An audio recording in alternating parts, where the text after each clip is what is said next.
आपका दिन शुभ हो। सकारात्मक सोच की शक्ति पुस्तक में पाठ 6, ना चिढ़े ना गुस्सा हो।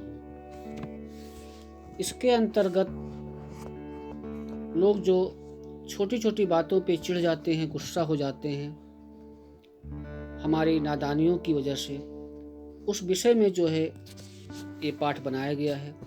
आप सुने और लाभ उठाएं।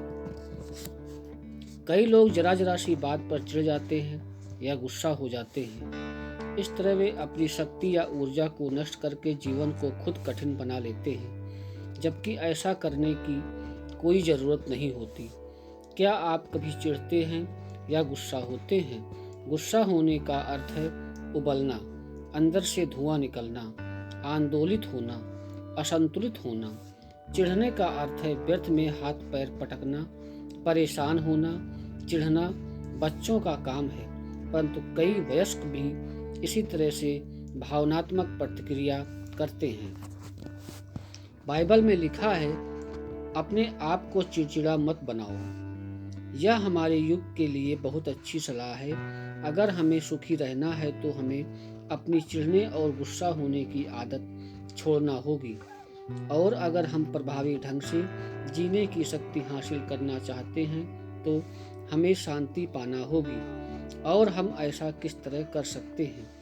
पहला कदम यह है कि आपको अपने जीवन की गति को कम करना होगा। हमें इस बात का एहसास नहीं होता कि हमारे जीवन की गति कितनी तेज हो चुकी है या हम किस गति से खुद को भगाए जा रहे हैं। कई लोग इस गति के कारण खुद के शरीर को नष्ट किए दे रहे हैं, और इससे भी अधिक दुख की बात यह है कि वे अपने मस्तिष्क और आत्मा के भी टुकड़े टुकड़े किए दे रहे हैं। यह संभव है कि कोई व्यक्ति शारीरिक रूप से शांत जीवन जीकर भी भावनात्मक रूप से तेज गति का जीवन जिए।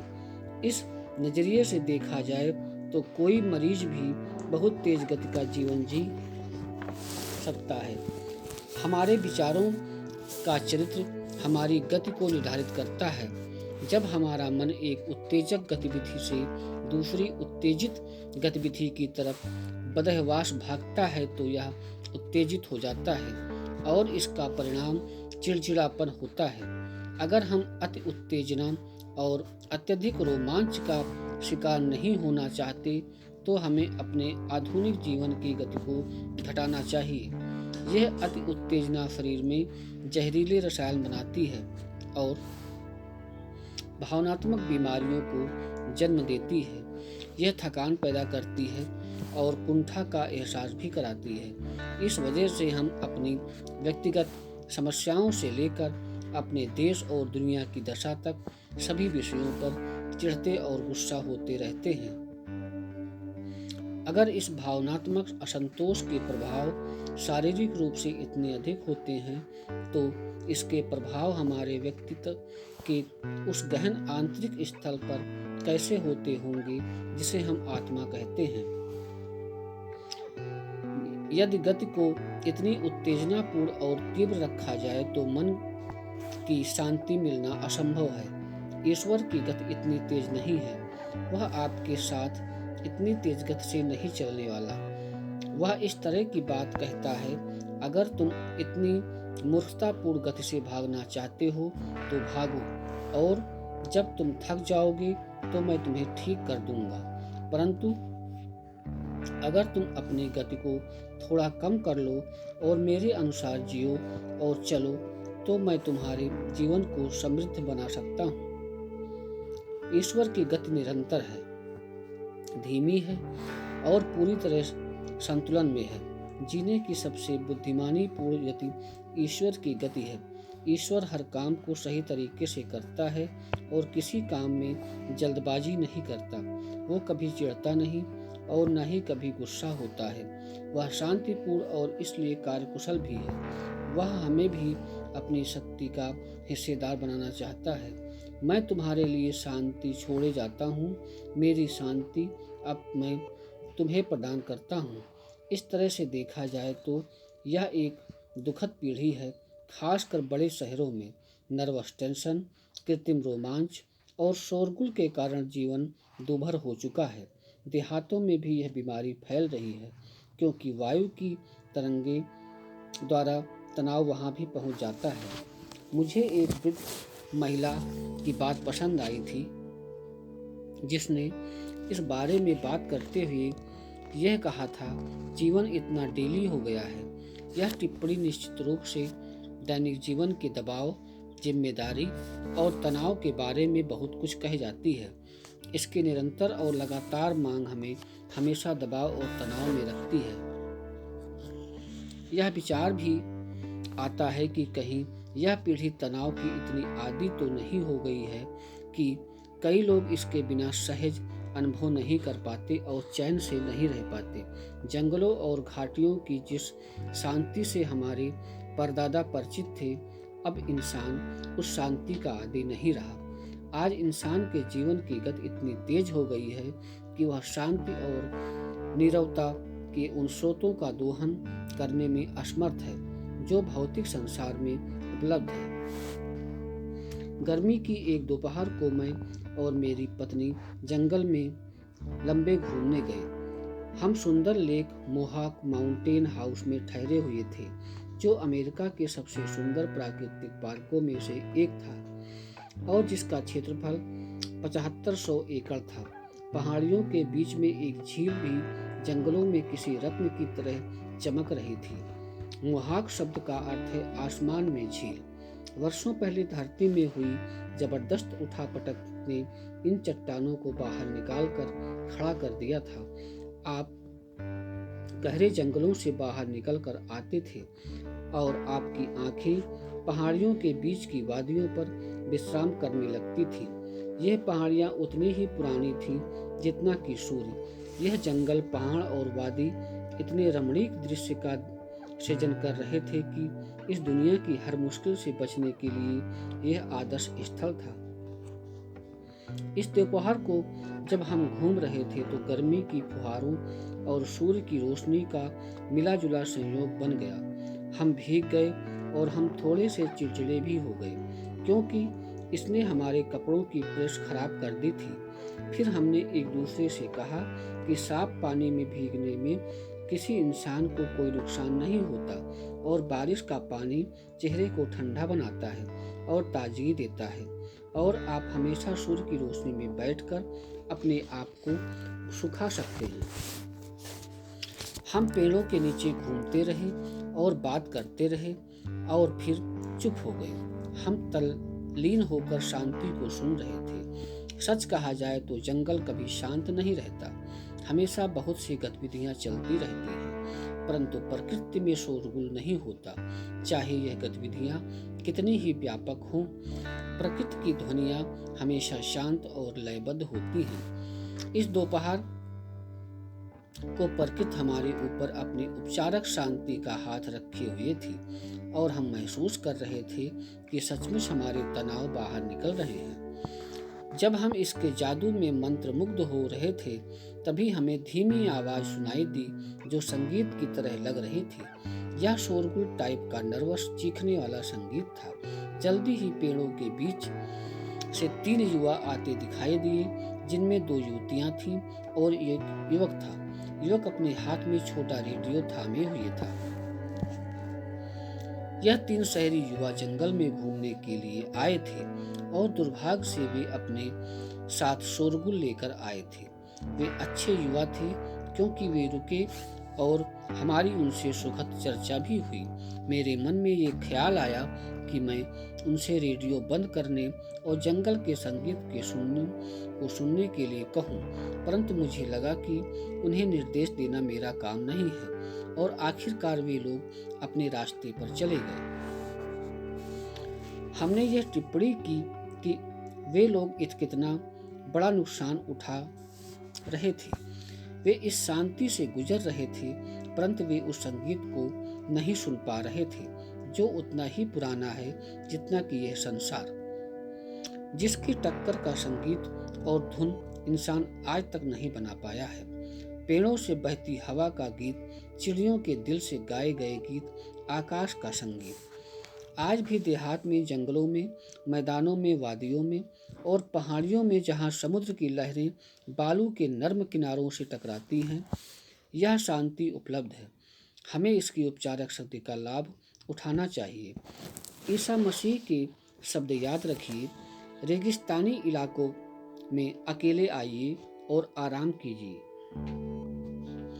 जब मैं यह शब्द लिख रहा हूँ और आपको यह नेक सलाह दे रहा हूँ, तो मुझे कई उदाहरण याद आ रहे हैं जिनके द्वारा मुझे खुद को याद दिलाना पड़ रहा है कि मैं इस सत्य का अभ्यास करूं। अगर हम अपने जीवन में इसके लाभ की आशा करना चाहते हैं, तो हमें स्वयं को शांति के लिए अनुशासित करना होगा। एक दिन मिसेज पील और मैं मैसेच्यूसेट्स में हमारे पुत्र जॉन रे मिलने डियरफील्ड एकेडमी जा रहे थे। हमने उसे बताया कि हम सुबह 11 बजे पहुंच जाएंगे। हम लोग जल्दी पहुंचने के गर्व करने वाले पुराने जमाने के लोग हैं, इसलिए हम लोग समय से थोड़ा पीछे रहने के कारण बेहद तेज गति से प्राकृतिक सौंदर्य के बीच से गुजरते जा रहे थे। मेरी पत्नी ने कहा, नॉर्मन, क्या तुमने वो सुंदर पहाड़ी देखी? कौन सी पहाड़ी? मैंने पूछा। अभी दूसरी तरफ गुजर गई, उसने कहा। उस सुंदर पेड़ को देखो। कौन सा पेड़? मैं उस पेड़ से 1 मील आगे निकल आया था। यह मेरे सबसे सुखद दिनों में से एक है, मेरी पत्नी ने कहा। कोई इस बात की कल्पना कैसे कर सकता है कि अक्टूबर में न्यू इंग्लैंड की पहाड़ियों में इस तरह के अद्भुत रंग दिखाई दे सकते हैं। दरअसल इन्हें देखकर मुझे आंतरिक खुशी हो रही है। उसकी इस टिप्पणी का मुझ पर यह प्रभाव पड़ा कि मैंने कार रोक ली और मैं 1/4 मील पीछे गया, जहां ऊंची पहाड़ियों के सामने एक झील थी। हम बैठे और हमने इस नज़ारे को देखा और साधना की। ईश्वर ने अपनी प्रतिभा और कुशलता से इस दृश्य को ऐसे भिन्न रंगों में चित्रित किया था जो सिर्फ वही कर सकता था। झील के शांत जल में उसके सुख की झलक थी, क्योंकि शीशे की तरह चमकती झील में पहाड़ी का प्रतिबिंब साफ झलक रहा था। यह ना भूलने वाला दृश्य था। कुछ देर तक हम लोग बिना कुछ बोले चुपचाप बैठे रहे, जब तक कि मेरी पत्नी ने आखिरकार चुप्पी को तोड़ते हुए शायद इकलौता उचित वाक्य बोला जो कोई उस स्थिति में बोल सकता था। वह मुझे शांत पानी के किनारे राह दिखाता है। हम 11 बजे डियरफील्ड पहुंच गए, परंतु हम थके नहीं थे। दरअसल हम अंदर तक तरोताजा हो चुके थे। आज तनाव हर जगह पर लोगों के जीवन में स्थायी भाव बन चुका है। इस तनाव को कम करने के लिए आप अपनी गति को कम करना प्रारंभ कर सकते हैं। उसके लिए आपको धीमा और शांत होने की आवश्यकता है। चिड़चिड़े ना बने, गुस्सा ना हो, शांतिपूर्ण बनने का अभ्यास करें। ईश्वर की शांति जो सारी समझ से परे है का अभ्यास करें। फिर उस शांत शक्ति का अनुभव करें जो आपके अंदर उमड़ती है। मेरे एक मित्र को दबाव के कारण मजबूरन आराम करना पड़ता और उसने मुझे लिखा, इस मजबूरी के आराम के दौरान मैंने कई सबक सीखी। अब मैं पहले से बेहतर जानता हूँ कि शांति में हमें उसकी उपस्थिति का अभ्यास होता है। जीवन की धारा कई बार कीचड़ से अस्वच्छ हो जाती है, परंतु कीचड़ भरा पानी लाओ त्से ने कहा था, अगर रुक जाए तो साफ बन जाता है। एक डॉक्टर ने एक मरीज को बड़ी अजीब सी सलाह दी। मरीज एक आक्रामक और अति महत्वाकांक्षी किस्म का बिजनेसमैन था। रोमांचपूर्ण स्वर में उसने डॉक्टर को बताया कि उसे ढेर सारा काम करना पड़ता है और इसे तत्काल निपटाना होता है, वरना पहाड़ टूट पड़ेगा। मैं हर रात अपने ब्रीफकेस को घर ले जाता हूँ और यह काम से लबालब भरा रहता है। उसे नर्वस होकर कहा, आप रात को घर पर काम क्यों ले जाते हैं? डॉक्टर ने धीरे से पूछा। उसने चिढ़कर जवाब दिया, मुझे इसे निपटाना होता है। क्या कोई दूसरा इस काम को नहीं कर सकता या इसमें आपको मदद नहीं कर सकता? डॉक्टर ने पूछा। नहीं, मरीज झट से जवाब दिया, मैं अकेला ही इसे कर सकता हूँ। इसे बिल्कुल सही तरीके से करना जरूरी है और मैं ही जानता हूँ कि इसे करने का सबसे अच्छा और सबसे तेज तरीका कौन सा है। हर चीज मुझ पर निर्भर करती है। मैं आपको जो दवा लिखूंगा, क्या आप उसे लेंगे? डॉक्टर ने पूछा। इसके बाद डॉक्टर ने जो पर्चा लिखा, उसे जानकर आपको हैरानी होगी। मरीज को अपने काम के हर दिन में से 2 घंटे का समय लंबी दूर तक घूमने जाने के लिए निकालना होगा। फिर उसे हर सप्ताह आधे दिन की छुट्टी लेनी होगी और ये आधा दिन उसे कब्रिस्तान में बिताना होगा। हैरान होकर मरीज ने पूछा, मैं आधा दिन कब्रिस्तान में क्यों गुजारूं?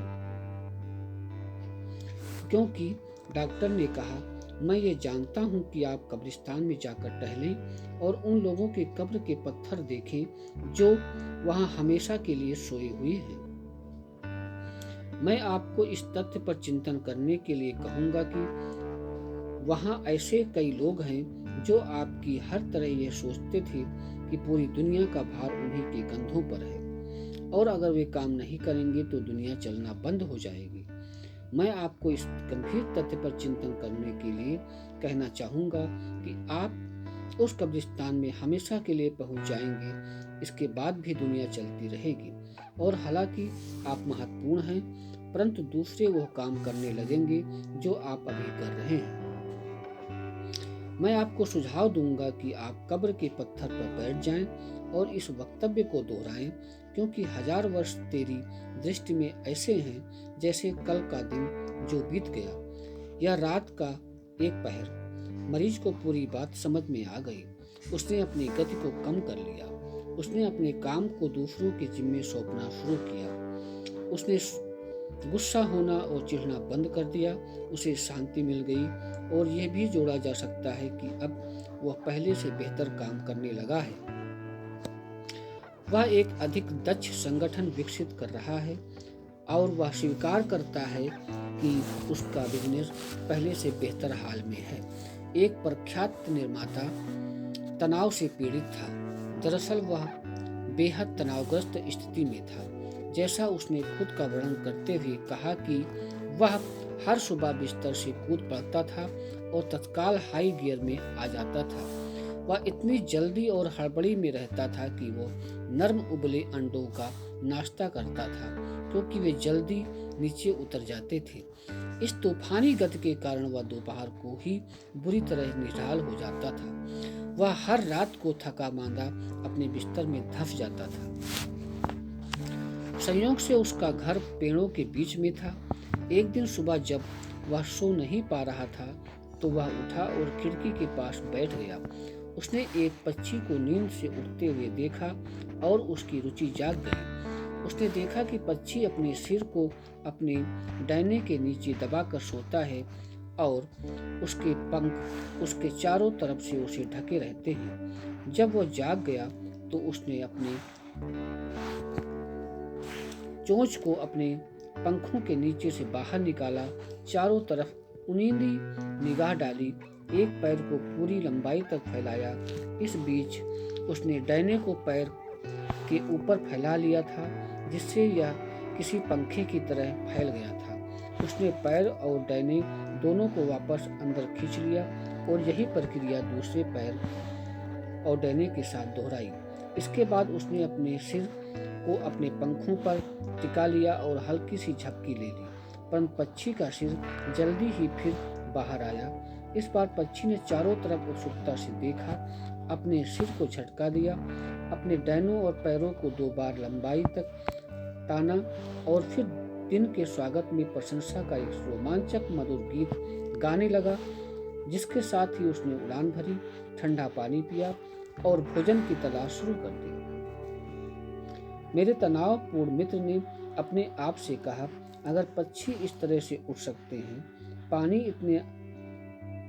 इतने आराम और इत्मीनान से, तो मैं भी इसी तरह से अपने दिन की शुरुआत कर सकता हूँ और यह मेरे लिए भी अच्छा होगा। वह वास्तव में इसी प्रक्रिया को दोहराता गया। उसने गीत भी गाया और उसने पाया कि गीत खास तौर पर लाभदायक तत्व है, क्योंकि यह एक मुक्त करने वाली क्रिया है। मैं नहीं गा सकता, उसने मुस्कुराते हुए कहा, परंतु मैंने कुर्सी पर चुपचाप बैठकर गाने का अभ्यास किया। ज़्यादातर मैंने भजन और सुखद गीत गाए। कल्पना कीजिए कि मैं और गा रहा हूँ, परंतु मैंने ऐसा किया।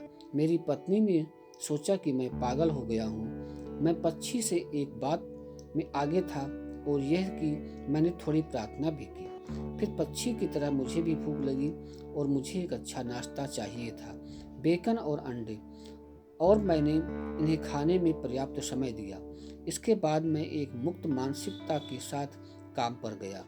इससे मेरा दिन अच्छी तरह और बिना तनाव के शुरू हुआ और मैंने अपना दिन शांतिपूर्ण और आरामदेह नजरिए के साथ गुजारा।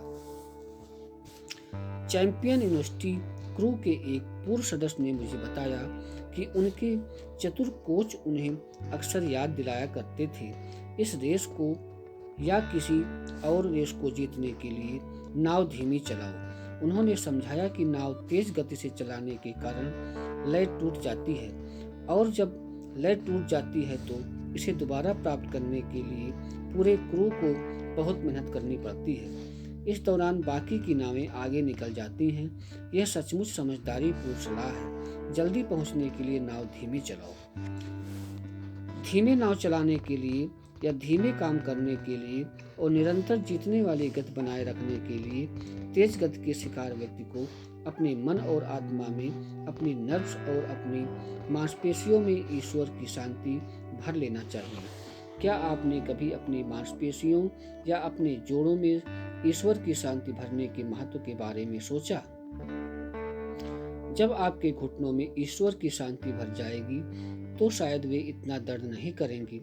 आपकी मांसपेशियां तब बेहतर काम करेंगी जब उनमें ईश्वर की शांति होगी, जिसने उनकी रचना की थी और जो उनकी गतिविधि को नियंत्रित करता है। हर दिन अपनी मांसपेशियों, जोड़ों और नर्व से कहिए, तनाव में मत रहो। किसी बिस्तर पर आराम करें। सिर से पैर तक की हर महत्वपूर्ण मांसपेशी के बारे में सोचें और उनमें से हर एक से कहें, ईश्वर की शांति तुम्हें स्पर्श कर रही है।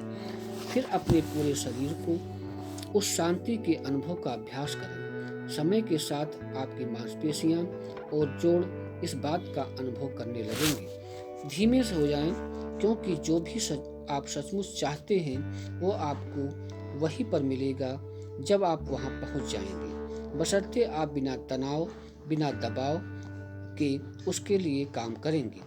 अगर आप ईश्वर के मार्गदर्शन और उसके बिना जल्दबाजी की गति के लय में काम करेंगे और इसके बाद भी आपको अपनी मनचाही चीज ना मिले, तो यह मान लें कि वह चीज वहीं थी ही नहीं। अगर आप उससे वंचित रह जाते हैं तो शायद आपको उससे वंचित रहना चाहिए था। इसलिए सामान्य, सहज और ईश्वर द्वारा आदेशित गति विकसित करने का निश्चित रूप से अभ्यास करें। मानसिक शांति का अभ्यास करें और इसे बनाए रखें। नर्वस रोमांच से मुक्त होने की कला सीखें। ऐसा करने के लिए बीच बीच में रुक जाएं और कहें, मैं अब नर्वस रोमांच का त्याग करता हूँ। अब यह मुझसे बहकर बाहर जा रहा है। मैं अब शांति में हूँ, ना चिढ़े ना गुस्सा हूँ। शांतिपूर्ण होने का अभ्यास करें। जीने की एक कार्यकुशल अवस्था को हासिल करने के लिए मैं आपको शांतिपूर्ण विचार सोचने की आदत डालने की सलाह देता हूँ। हर दिन हम शरीर का ध्यान रखने के लिए कई कार्य करते हैं। हम नहाते हैं, ब्रश करते हैं, व्यायाम करते हैं। इसी तरीके से हम अपने मस्तिष्क को स्वस्थ रखने के लिए समय देना होगा और सुनियोजित प्रयास करने होंगे। ऐसा करने का एक तरीका यह है कि चुपचाप बैठा जाए और अपने मस्तिष्क में शांतिपूर्ण विचारों को गुजरने दिया जाए। उदाहरण के तौर पर अपने विचारों में किसी ऊंचे पहाड़ या धुएं भरी वादी का, या सूर्य की रोशनी में चमकती नदी, या चांदनी में नहाए हुए पानी को याद कीजिए। हर 24 घंटों में कम से कम एक बार, खास तौर पर दिन के सबसे व्यस्त हिस्से में आप जो भी कर रहे हो उसे 10 या 15 मिनट के लिए एक तरफ रख दीजिए और शांति का अभ्यास कीजिए। ऐसे में भी समय होते हैं जब ये अनिवार्य हो जाता है कि हम अपनी तूफानी गति पर दृढ़तापूर्वक नियंत्रण कर लें, और इस बात पर जोर दिया जाना चाहिए कि रुकने का एकमात्र तरीका रुकना होता है। मैं एक बार एक शहर में लेक्चर देने गया। रेलवे स्टेशन पर कमेटी के एक सदस्य मुझे लेने आए। मुझे जल्दी से एक बुक स्टोर में ले जाया गया जहां मैंने ऑटोग्राफ दिए। फिर फौरन मुझे दूसरी बुक स्टोर में ले जाया गया जहां मैंने और ऑटोग्राफ दिए। फिर तेजी से वे लोग मुझे लंच के लिए ले गए। लंच के बाद वे मुझे तुरंत ही एक मीटिंग में ले गए। मीटिंग के बाद मुझे फटाफट होटल पहुंचाया गया जहां मैंने अपने कपड़े बदले और मुझे रिसेप्शन ले जाया गया जहां मैं सैकड़ों लोगों से मिला और मैंने 3 गिलास फ्रूट पंच पिया। फिर मुझे दोबारा होटल लाया गया और मुझसे कहा गया कि मेरे पास डिनर के लिए तैयार होने के लिए सिर्फ 20 मिनट का वक्त है। जब मैं कपड़े पहन रहा था तभी टेलीफोन की घंटी बजी और किसी ने कहा, जल्दी कीजिए, जल्दी कीजिए, जल्दी से कपड़े पहनकर नीचे आ जाइए, हमें डिनर या पर जल्दी पहुंचना है। रोमांचित होकर मैंने कहा, मैं बस अभी नीचे आता हूँ। मैं जल्दी से तैयार हुआ और नीचे की तरफ भागा। मैं इतना रोमांचित था कि मुझसे ताले में चाबी नहीं लग रही थी। जल्दी से मैंने अपने आप को देखा ताकि ये सुनिश्चित कर लूं कि मैं पूरी तरह तैयार था, और फिर मैं लिफ्ट की तरफ भागा। तभी अचानक मैं रुक गया। मैं हाँफ रहा था। मैंने खुद से पूछा, इतनी जल्दबाजी किस लिए? इस अनंत भाग दौड़ का क्या मतलब है? क्या ये मूर्खतापूर्ण नहीं है? फिर मैंने अपनी स्वतंत्रता का ऐलान कर दिया और कहा, इस बात से कोई फर्क नहीं पड़ता कि मैं डिनर लूं या ना लूं। इस बात से कोई फर्क नहीं पड़ता कि मैं भाषण दूं या ना दूं। मुझे डिनर के लिए जाने की कोई जरूरत नहीं है और वैसे भी मुझे कोई खास भूख नहीं है। इसलिए जानबूझकर धीमे कदमों से मैं अपने कमरे में वापस आया और दरवाजा खोलने में मैंने अपना समय लिया। मैंने फोन करके कहा, अगर आप मेरे बिना डिनर चालू करना चाहें तो शौक से कर लें। अगर आप मेरा इंतजार करना चाहें तो मुझे नीचे आने में थोड़ा वक्त लगेगा, क्योंकि अब मैं जल्दबाजी में काम नहीं करूंगा। इसलिए मैंने अपना कोट उतार लिया। मैं बैठ गया। मैंने अपने जूते उतारे। अपने पैर टेबल पर रखकर मैं चुपचाप बैठा रहा। फिर मैंने बाइबल खोली और बहुत धीरे धीरे 121वां भजन जोर से पढ़ना शुरू कर दिया। मैं अपनी आंखें पर्वतों की ओर उठाऊंगा जहां से मुझे सहायता मिलेगी। मैंने पुस्तक को बंद कर दिया और मैंने खुद से कहना चालू किया, चलो छोड़ो भी, अब थोड़ा धीमे आराम से जीना सीखो। और फिर से मैंने खुद को याद दिलाया, ईश्वर मेरे पास है और उसकी शांति मुझे स्पर्श कर रही है। मैंने खुद को समझाया, मुझे खाने की कोई खास जरूरत नहीं है, वैसे भी मैं बहुत ज़्यादा खाता हूँ, इसलिए इसके अलावा शायद डिनर बहुत अच्छा नहीं होगा, और अगर मैं अभी शांति में रहूँगा तो मैं रात को 8 बजे ज़्यादा अच्छा भाषण दे सकूँगा। इसलिए मैंने वहाँ बैठकर 15 मिनट तक आराम किया और प्रार्थना की। मैं जब कमरे से बाहर निकला तो मुझे अद्भुत शांति और व्यक्तिगत विजय का एक ऐसा अनुभव हो रहा था जिसे मैं कभी नहीं भूल पाऊंगा। मुझे इस बात का सुखद एहसास था कि मैंने जल्दबाजी के राक्षस को हरा दिया था और मैंने खुद का भावनात्मक नियंत्रण अपने हाथ में ले लिया था। जब मैं डाइनिंग रूम में पहुंचा तो उन लोगों का पहला कोर्स अभी खत्म ही हुआ था। इस तरह मुझे देर से पहुंचने के कारण सिर्फ सूप से वंचित रहना पड़ा था, जो लोगों की राय में कोई बड़ा नुकसान नहीं था। यह घटना ईश्वर की उपचारक उपस्थिति का अद्भुत अनुभव थी। मैंने सिर्फ रुककर शांति से बाइबल पढ़कर, गंभीरता से प्रार्थना करके और कुछ मिनट शांतिपूर्ण विचार सोचकर इन मूल्यों को प्राप्त किया था। डॉक्टर आमतौर पर ऐसा सोचते हैं कि अधिक शारीरिक परेशानी से बचना चाहिए या चिढ़ने या गुस्सा से बचने की फिलॉसफी का अभ्यास करके इससे पार पाना चाहिए। न्यूयॉर्क के एक सम्मानित नागरिक ने मुझे बताया कि उसके डॉक्टर ने सुझाव दिया कि वह चर्च में स्थित हमारे क्लिनिक में जाए, क्योंकि डॉक्टर ने कहा आपको जीने की शांत फिलॉसफी विकसित करने की आवश्यकता है। आपके शक्ति के संसाधन अब कमज़ोर हो चुके हैं। मेरे डॉक्टर ने कहा कि मैं अपने आप को सीमा के परे धकेल रहा हूँ। वो कहता है कि मैं बहुत तनाव और दबाव में रहता हूँ और मैं बहुत चिड़चिड़ा और गुस्सैल हो गया हूँ। डॉक्टर का यह कहना है कि मेरे लिए इकलौता अचूक नुस्खा जीने की शांत फिलॉसफी विकसित करना है। आगंतुक उठा और फर्श पर चक्कर लगाने लगा। फिर उसने पूछा, परंतु दुनिया में आप ऐसा किस तरह से कह सकते हैं? यह कहना आसान है, परंतु इसे करना बहुत मुश्किल है।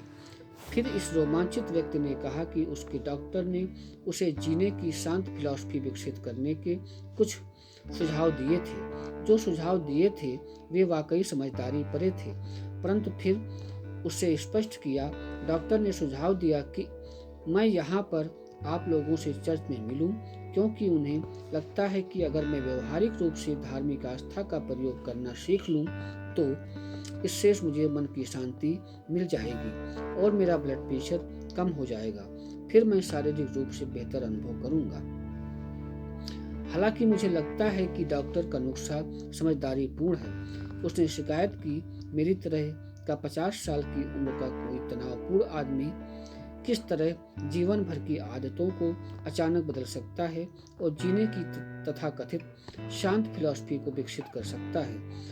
यह सचमुच एक समस्या लग रही थी, क्योंकि उसकी नर्व जल्दी ही रोमांचित हो जाती थी और वे विस्फोट की कगार पर थी। वह फर्श पर घूम रहा था। उसने टेबल पर मुक्का मारा। उसकी आवाज़ तीखी थी।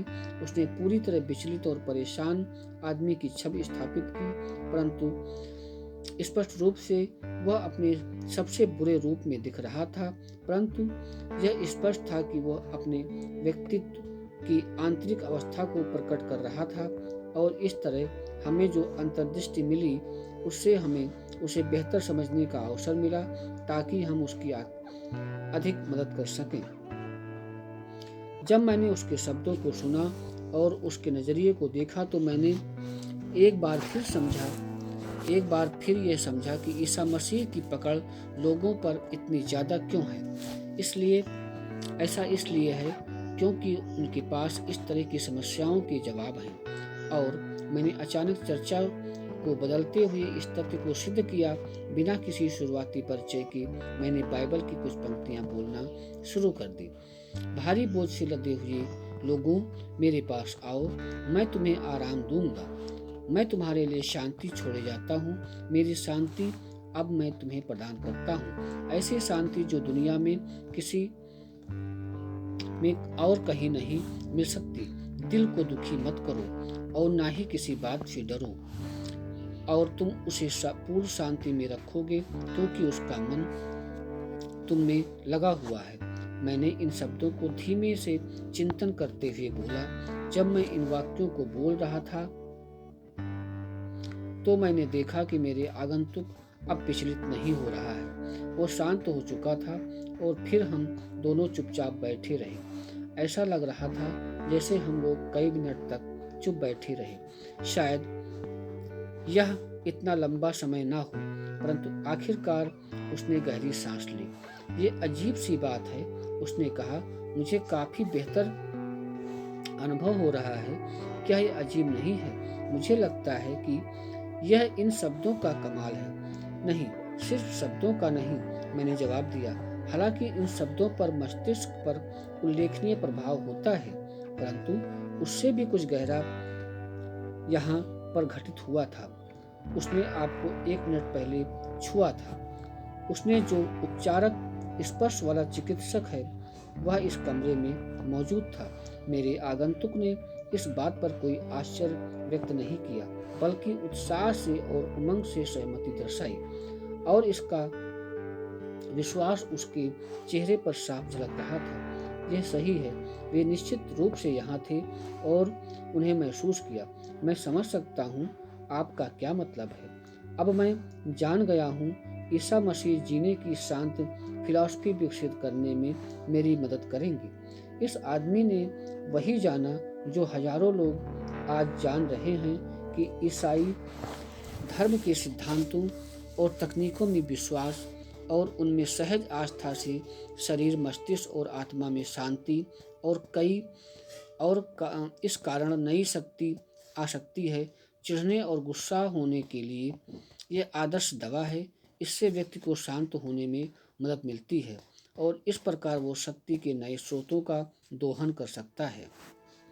जाहिर है कि यह आवश्यक था कि इस व्यक्ति को चिंतन और कार्य करने के लिए नए तरीके सिखाए जाएं। ऐसा कुछ हद तक आध्यात्मिक संस्कृति के क्षेत्र में विशेषज्ञों द्वारा लिखे गए साहित्य को सुझाकर किया गया। उदाहरण के तौर पर हमने उसे चर्च जाने की कला का पाठ पढ़ाया। हमने उसे बताया कि किस तरह चर्च की पूजा को चिकित्सा पद्धति बनाया जाए। उसे प्रार्थना और आराम के वैज्ञानिक प्रयोग के निर्देश दिए गए। इस अभ्यास के परिणाम स्वरूप अंततः वह एक स्वस्थ आदमी बन गया। मेरा विश्वास है कि जो भी व्यक्ति इस कार्यक्रम का पालन करने का इच्छुक हो और जो भी गंभीरता से इन सिद्धांतों का रोजमर्रा के जीवन में प्रयोग करेगा, वह आंतरिक शांति और शक्ति को विकसित कर सकता है। इसमें से कई तकनीकें इस पुस्तक में दी गई हैं। भावनात्मक नियंत्रण हासिल करने के लिए उपचारक तकनीकों का दैनिक अभ्यास सबसे महत्वपूर्ण है। भावनात्मक नियंत्रण किसी जादुई या आसान तरीके से हासिल नहीं किया जा सकता। आप इसे सिर्फ किताब पढ़कर ही विकसित नहीं कर सकते। हालांकि इससे अक्सर मदद मिलती है। इसे हासिल करने का इकलौता अचूक नुस्खा है इस पर नियमित रूप से लगातार वैज्ञानिक रूप से काम करना और रचनात्मक आस्था विकसित करना। मैं सुझाव देता हूँ कि आप शुरुआत में तो एक मूलभूत तकनीक का अभ्यास करें, यानी आप शारीरिक रूप से स्थिर रहने की आदत डाल लें। फर्श पर इधर से उधर ना टहलें, अपने हाथ ना मलें, ना चिल्लाएं, ना बहस करें और ना ही तेज आवाज में बोलें। अपने आप को गुस्से से थरथराने ना दें। रोमांच में हमारी शारीरिक गतिविधियां तेज हो जाती हैं, इसलिए सबसे आसान जगह से शुरू करें, यानी अपनी शारीरिक गतिविधि को समाप्त कर लें।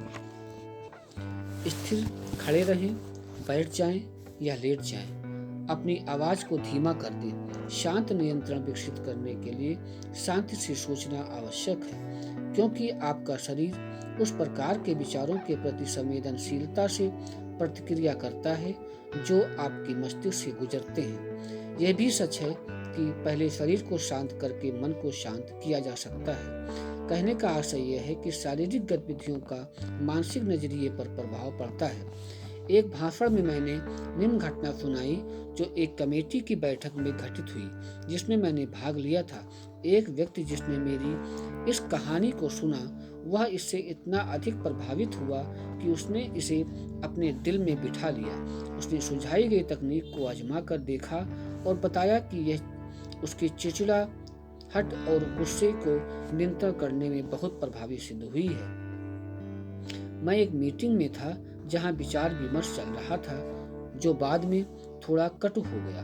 लोग तनावपूर्ण हो गए और कुछ प्रतिभागी तो संतुलन खोने की कगार पर आ गए। चुभने वाली बातें कही गईं। अचानक एक आदमी उठा। उसने इत्मीनान से अपना कोट उतारा, अपने कॉलर को खोला और फिर कोच पर लेट गया। सभी हैरान थे और किसी ने पूछा कि क्या वह बीमार है? नहीं, उसने कहा, मैं ठीक हूँ, परंतु मैं गुस्से से पागल हो रहा था और मैंने सीखा है कि लेटे लेटे पागल होना मुश्किल है। हम सभी हंसे और तनाव खत्म हो गया। फिर हमारे इस अजीब दोस्त ने स्पष्ट किया कि वह अपने साथ एक छोटी सी चालाकी करता है। उसे गुस्सा बहुत जल्दी आता है और जब उसे लगता है कि वह गुस्से से पगला रहा है, तो उसने पाया कि वह अपनी मुट्ठियां भींच लेता है, तेज आवाज में बोलने लगता है। इसलिए उसने अपनी अंगुलियों को जानबूझकर खुला रखना शुरू कर दिया और उन्हें मुट्ठी बांधने की इजाज़त नहीं दी। जैसे जैसे उसका तनाव या गुस्सा बढ़ता था, वह जानबूझकर अपनी आवाज़ को धीमा करता जाता था। आज आप फुसफुसाकर किसी से बहस नहीं कर सकते, उसने मुस्कुराते हुए कहा। यह सिद्धांत भावनात्मक रोमांच, चिड़चिड़ाहट और तनाव को नियंत्रित करने में प्रभावी हो सकता है, जैसा कईयों ने प्रयोग द्वारा खोजा है। इसलिए शांति हासिल करने के लिए शुरुआती कदम यह है कि आप अपनी शारीरिक प्रतिक्रियाओं को अनुशासित कर लें। आप हैरान रह जाएंगे ऐसा करने से किस तरह आप अपनी भावनाओं के उबाल को कम कर देंगे, और जब यह कम हो जाएगा तो चिढ़ और गुस्सा अपने आप कम हो जाएगा। आप जितनी ऊर्जा और शक्ति बचाएंगे, उससे आपको हैरानी होगी, आपको थकान भी कम होगी। यही नहीं, यह एक अच्छा तरीका यह है कि आप शांत या भाव शून्य या उदासीन रहें, कुछ हद तक मंद रहने का भी अभ्यास करें। इस तरह के लोगों में भावनात्मक असंतुलन की संभावना कम होती है। इस आदत को सीखने और विकसित करने से सुव्यवस्थित लोगों को बहुत लाभ होगा। स्वाभाविक रूप से कोई भी व्यक्ति सुव्यवस्थित व्यक्ति के प्रखर और संवेदनशील प्रतिक्रिया के मूल गुण को खोना नहीं चाहता, परंतु शांत रहने के अभ्यास में महत्वाकांक्षी व्यक्तित्व को संतुलित भावनात्मक स्थिति में लाने की प्रवृत्ति होती है। नीचे 6 बिंदुओं की एक तकनीक दी जा रही है जिसे मैंने चिढ़ने और गुस्सा होने की प्रवृत्ति घटाने में काफ़ी मददगार पाया है। मैंने असंख्य लोगों को इसका प्रयोग करने का सुझाव दिया है जिन्होंने इसका अभ्यास किया और इसे बहुत लाभदायक पाया। पहला, किसी कुर्सी में रिलैक्स होकर पूरे आराम से बैठें। अपने आप को पूरी तरह से कुर्सी के हवाले कर दें। कल्पना करें कि आपके पैर से शुरू करते हुए आपके सिर तक हर अंग पूरी तरह आराम से हैं। बोलकर अपने हर अंग को रिलैक्स करें।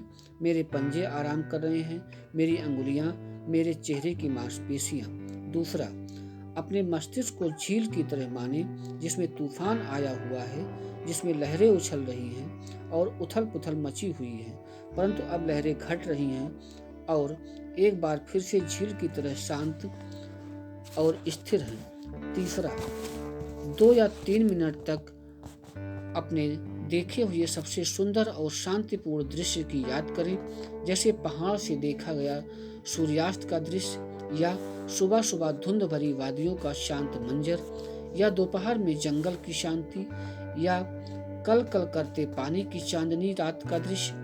इन दृश्यों की याद को ताजा कीजिए। चौथा, धीमे धीमे इत्मीनान से इन शब्दों को दोहराएं जिनसे शांति का भाव उपजता है। शांति, आराम, सुकून, इत्मीनान, इसी तरह के दूसरे शब्दों को सोचें और उन्हें भी दोहराएं। पांचवा, ऐसी घटनाओं की मानसिक सूची बनाएं जब आपको यकीन था कि ईश्वर ने आपका साथ दिया था।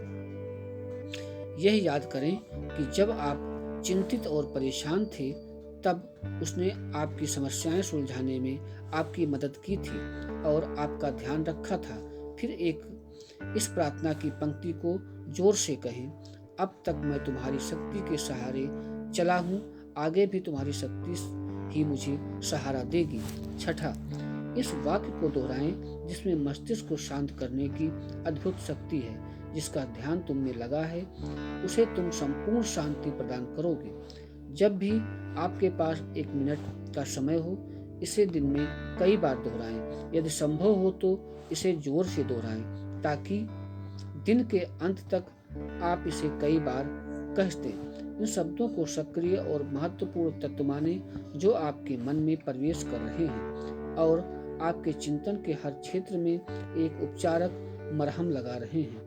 मस्तिष्क का तनाव कम करने के लिए इससे बेहतर दवा कोई दूसरी नहीं है। जब आप इस अध्याय में दी गई तकनीकों पर काम करेंगे तो आपकी चिढ़ने और गुस्सा होने की प्रवृत्ति धीरे धीरे कम हो जाएगी। आप जितनी प्रगति करेंगे, इस दुखद आदत द्वारा नष्ट की जा रही शक्ति आपके पास उतनी ही बची रहेगी जिसका प्रयोग आप जीवन की जिम्मेदारियों को उठाने की बढ़ी हुई योग्यता के रूप में अनुभव करेंगे। पाठ 6 समाप्त। आपका दिन शुभ हो।